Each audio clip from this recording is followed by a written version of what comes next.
We're coming in over Houston, Texas.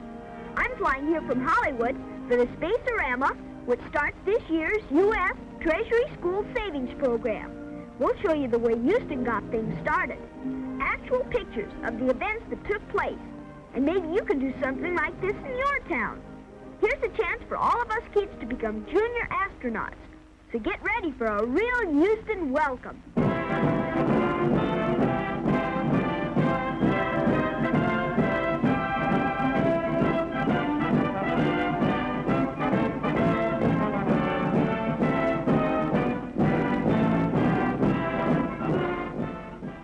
I'm Jane North, Dennis the Menace, that is.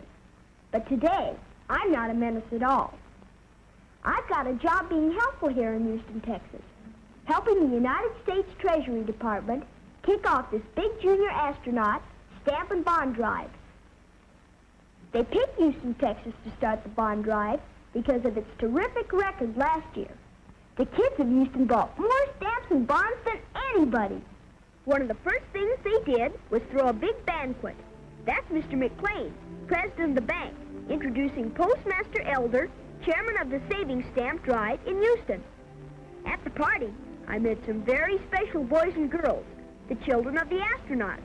Marty Schirra said that he just started his new savings stamp book, and Scott Grissom said he's almost ready to turn his in for a bond.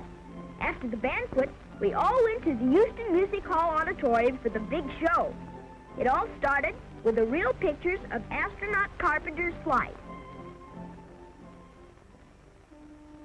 At the top of the towering gantry, after the long night of preparation, Scott Carpenter is ready for his entrance into the pages of history in a spacecraft named by him. The opening into Aurora 7 is small, and inside is a miracle of electronic gear.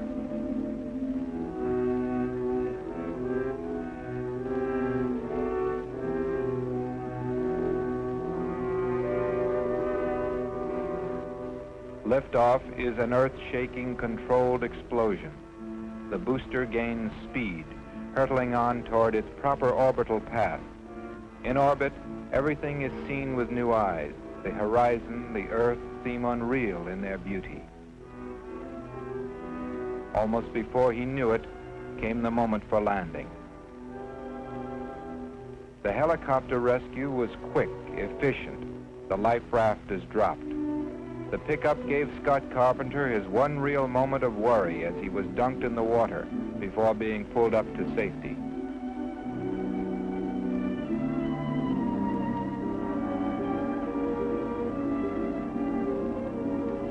Scott Carpenter's flight is over. Once again, one of us had seen the stars and returned to tell us about it.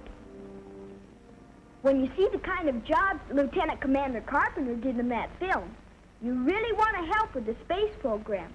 And we can, all us kids. We can buy stamps and bonds and take part in all these historical events. Right now, we're sending up Mercury capsules. But tomorrow, there'll be 2 men up there, in the Gemini. Project Gemini is a 2-man Earth orbital mission. It is an intermediate step between Projects Mercury and Apollo. Gemini will reveal man's capabilities during extended periods of time in space. New techniques for bringing together 2 orbiting vehicles will be determined and demonstrated. These techniques, developed in Earth orbital missions, will contribute much to Project Apollo, in which 2 space vehicles will rendezvous in lunar orbit during man's voyage to the moon and back. As he nears the Earth's surface, a paraglider will free him from the uncertain drift of a parachute driven by the winds, and give him the relative precision of maneuverable flight combined with the capability for a gentle touchdown. Just as we have learned from Project Mercury, so will we learn from Gemini as we continue our manned exploration of space. Boy, I'd sure like to go up in one of those. I asked Mr. Wilson to go up in one of those with me, but he said he'd rather see me go up alone. Actually, on my television show, Mr. Wilson did send me up in a Mercury spacecraft all by myself. But it was a dream, really. I guess a lot of us kids dream about being astronauts.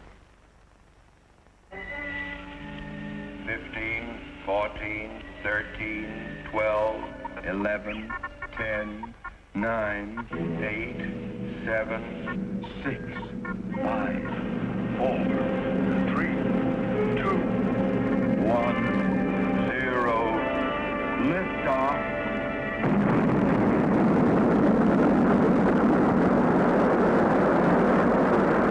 Wilson, control to astronaut. Wilson, control to astronaut. You are go! Everything's A-OK, Mr. Wilson. Huh? Cabin pressure 98. Oxygen 104. Temperature 78. Roger, Menace 1. 5 seconds to engine cutoff. Capsule separated from booster. A-OK, Mr. Wilson. Roger, Menace 1. Are you ready to perform your first experiment in space? Affirmative. Space helmet open. Roger. Take a deep breath and start on the count of 3. 1, 2, 3. Did it work? Congratulations! You have successfully completed the first bubblegum blow-up in space. Astronaut to Wilson Control. Astronaut to Wilson Control. Completing first orbit. Preparing to eat lunch. Roger, Menace 1.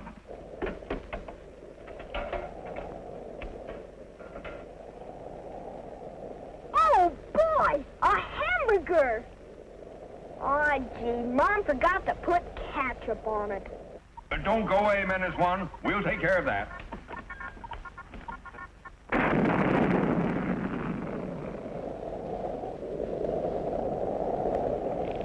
Boy! Thanks, Mr. Wilson. Roger, Menace 1. What is your position now? I'm approaching the coast of California again. You'd better prepare for re-entry. Gee whiz, can't I go around a couple more times? No, it's my lunchtime now. Besides, your fuel's running low. Prepare to fire retro rockets. How do I do that?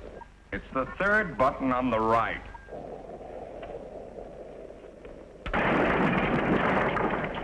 Not that button, Dennis.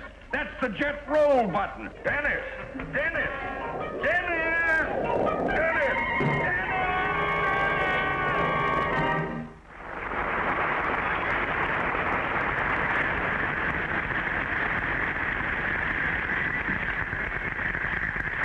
And you're really in a whirl. I know. Boy, Dad, wouldn't it be keen to be an astronaut? Well, you're the next best thing. You're a junior astronaut. That's right. See, kids, they've got a great thing this year. When you buy a savings stamp, they give you a certificate making you a junior astronaut. And it's signed by the 7 Mercury astronauts. After the scene from my show, we saw a terrific film about the 3-man Apollo spacecraft that's going to the moon. Watch. The Apollo spacecraft will consist of 3 modules. The command module will carry the 3-man crew together with guidance, communications, and life support systems. The service module will contain propulsion systems for mid-course maneuvers, as well as for entering and escaping the lunar orbit. The lunar excursion module will carry 2 crew members to the surface of the moon, along with scientific instruments, communications, and guidance systems. At the proper predetermined time, the S-4B will be separated, fairings will be jettisoned, and the lunar excursion module will be repositioned to a nose-to-nose attitude with a command module. While the spacecraft is coasting in its lunar orbit, 2 members of the crew will transfer to the lunar excursion module through the hatch at the connection point between the 2 vehicles. After preparations are completed, the lunar excursion module will separate from the command and service modules, which will remain in lunar orbit. Then, through a carefully blended combination of manual control and automatic systems operation, the vehicle will be lowered toward the lunar surface. It will be able to hover and, if necessary, move laterally so that the crew can select the touchdown point. Before taking any other action, The 2 lunar explorers will prepare for relaunching. Photographs and samples of the lunar surface will be obtained. Apparatus for continued operation and transmission of scientific data back to Earth probably will be left on the moon.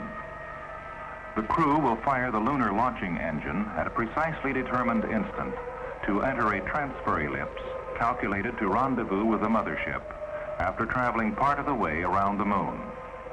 After proper orientation, the lunar excursion module will complete the docking maneuver.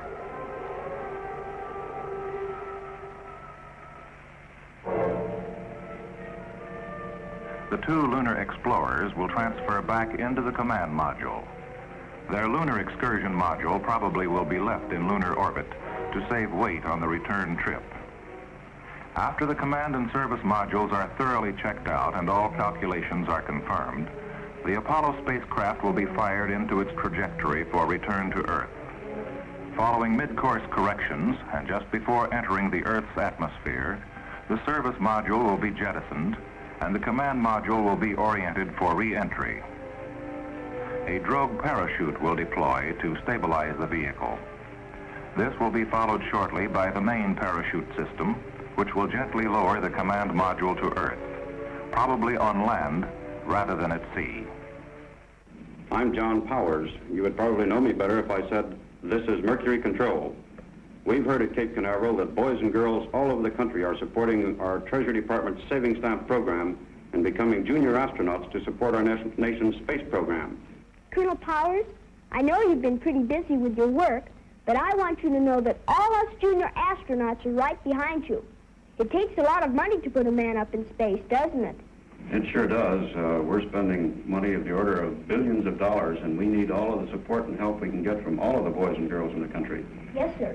We're getting children all over the country to be backup pilots to the astronauts, and we're going to buy saving stamps to keep them up there in space.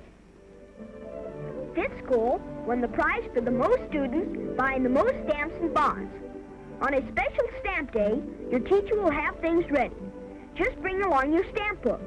Don't forget that in helping your country, you're helping yourself, because in time, your $18.75 bond earns interest to become $25. So buy those stamps and make this the best year ever. And join with me and all the children of Houston as we take this special pledge. I hereby pledge myself